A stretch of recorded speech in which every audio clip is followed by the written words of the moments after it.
What's up, family? You're back with another episode of The Report with your girl, Jen Ether. We're going to get straight into it.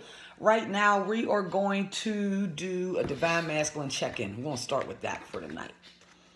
Let's check in on the Divine Masculine. I shuffled the cards before I got on. We're just going to free pull and see what comes out. What's the Divine Masculine's energy looking like? What is the Divine Masculine's energy? Give me one or two cards for the Divine Masculine's energy, please.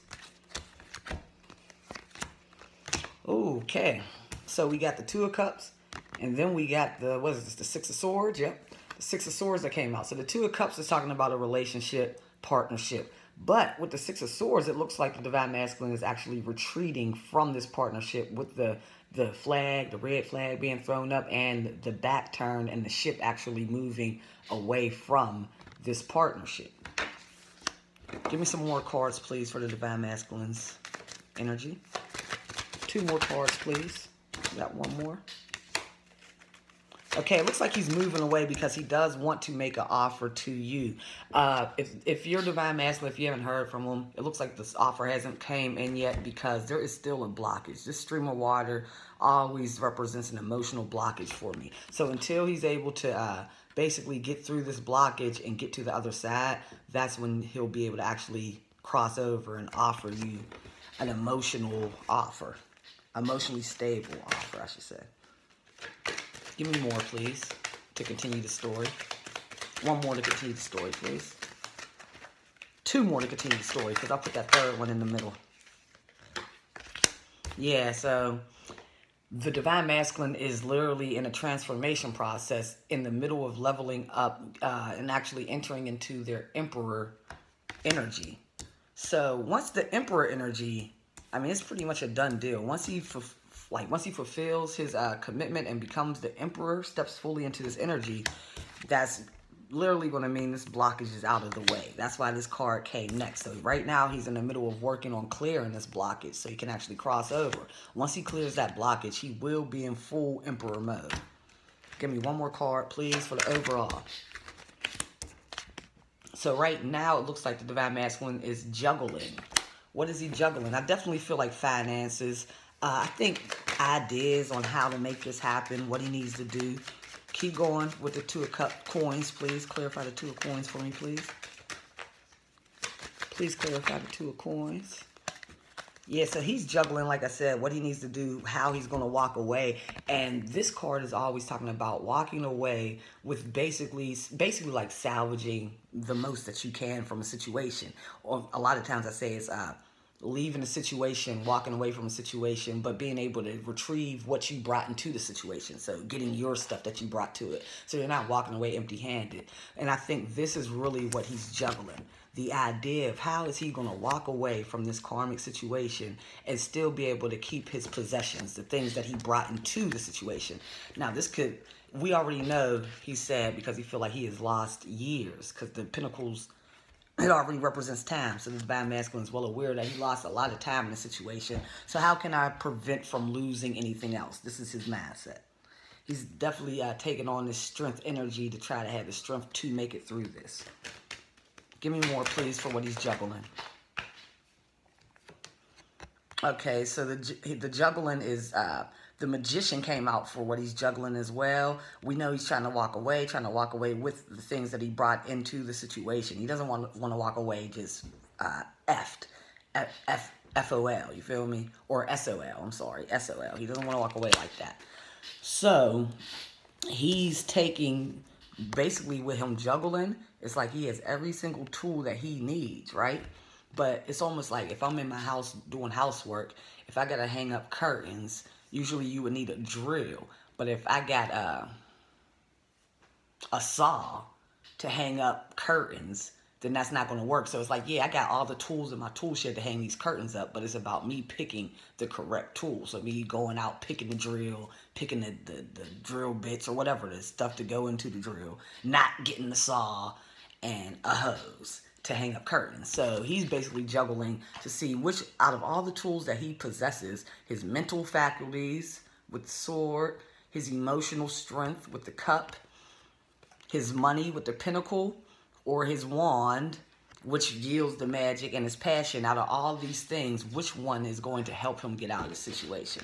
So, how does he feel about the Karmic at this time? How does Divine Masculine feel about the Karmic? This is not going to be a long reading. I'm making them a lot shorter so I can post them everywhere. How does Divine Masculine feel about the Karmic? And they post a lot quicker to YouTube like this too when they're short. How does Divine Masculine feel about the Karmic, please? How does Divine Masculine feel about the Karmic as of now?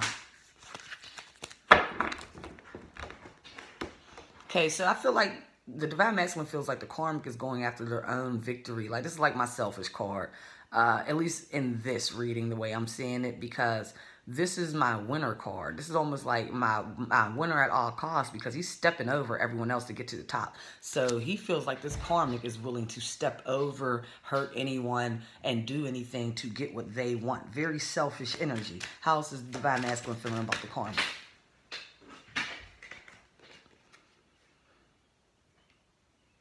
So we got the Knight of Coins. So he's feeling like he's basically kind of mulling over the fact that he once gave this very, very stable offer to someone that he did not know who they were. Why do I say that? Because in this card, I always notice that you cannot see who this person's hand belongs to. You can't see the person. So it's like you don't know who this is. They're not revealing themselves fully by stepping fully into the card. So it's like he gave his nice shiny pinnacle to someone that he couldn't see clearly. He didn't know clearly what this person was about. And it looks like he stepped on a snake in order to do it. So a lot of times we'll think snakes, we'll always think, and a lot of times in this card, I see snakes as being negative. Like, oh, okay, he stepped on the snake's head to do this. But remember, in the Garden of Eden, also, the snake also represents knowledge and wisdom. That's why the snake led them to eat fruit from the tree of knowledge. So the serpent also represents, first of all, it represents your Kundalini energy rising. When you see the medical sign of the snake rising up the stick, that's a symbolization of your Kundalini energy rising from your root down at the bottom all the way up to your crown chakra. That's why the snake doesn't stop at the tip of the stick. It actually goes up about an inch above, because above your head is your crown chakra. You know, this is your pineal gland, but above here is that crown. So with this masculine stepping on the snake and giving this offer to the Karmic, who he couldn't fully see, it's almost a symbolization of him basically not listening to his intuition, not being tapped into the inner knowledge within, because he stepped on it. He basically said, nah, I'm gonna do this. Forget the wisdom and the knowledge. I'm gonna make this decision. And that's how he's feeling about it. Give me more for how he feels about the Karmic. Justice. So it's almost like he's calling in justice on the Karmic itself. He's the one who's placing the Karmic's heart and a feather up against the scale. And he's noticing that the heart is much, much, much heavier than this feather. And this is one of the main reasons why the Karmic is deciding to basically ixnay on the relationship A. Because they're realizing that they cannot manifest.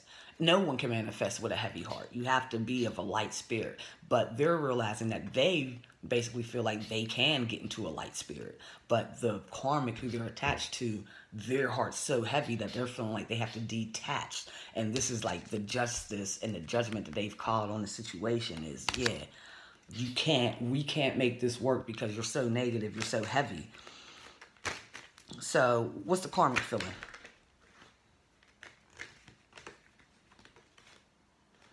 So the Karmic is feeling burden.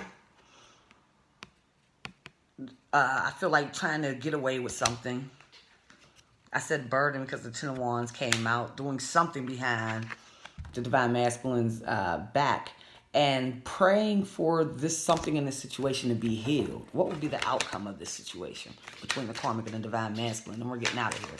What would be the outcome of the situation between the Karmic and the Divine Masculine? So the outcome, the High Priestess came out. So it looks like secrets will be revealed. There will be truths. There will be someone who is still trying to keep secrets, which I believe is the Karmic, but those secrets will be revealed. The Queen of Swords is going to have to come out and basically do what she does best. Cut some heads off, get down to the bottom of the truth. See, the Queen of Swords is facing the High Priestess. So if this High Priestess is trying to keep any secrets, the Queen of Swords is kind of barking at it. Now, the Queen of Swords, in most cases, is not a match for the High Priestess, but with the symbolism of it, it looks like she can definitely get down to the bottom of this information. With the Page of Swords popping out next, it looks like the Divine Masculine is going to, it looks like both of them are going to be doing a lot of looking at you, Divine Feminine, a lot of spying, and also a lot of trying to figure out, okay, so I'm kind of getting it. It's like one of these is the Karmic, one of these is Divine Masculine, and you are the High Priestess. You're in the middle. So you are the High Priestess, Divine Feminine. You are the holder of the secrets, the knowledge. And both of these people are looking at you. But the Queen of Swords is more of the shady person who wants to kind of cut your head off.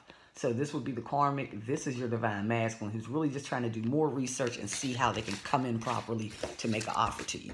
So that is your Divine Masculine check-in. I hope you enjoyed it. I'm out. I'm about to do another reading where we're just going to check in on the Karmic's energy and see what's going on with them. All right, y'all. Thank you for tuning in to another episode of The Report with your girl, Jen Ether. I'm out. Peace.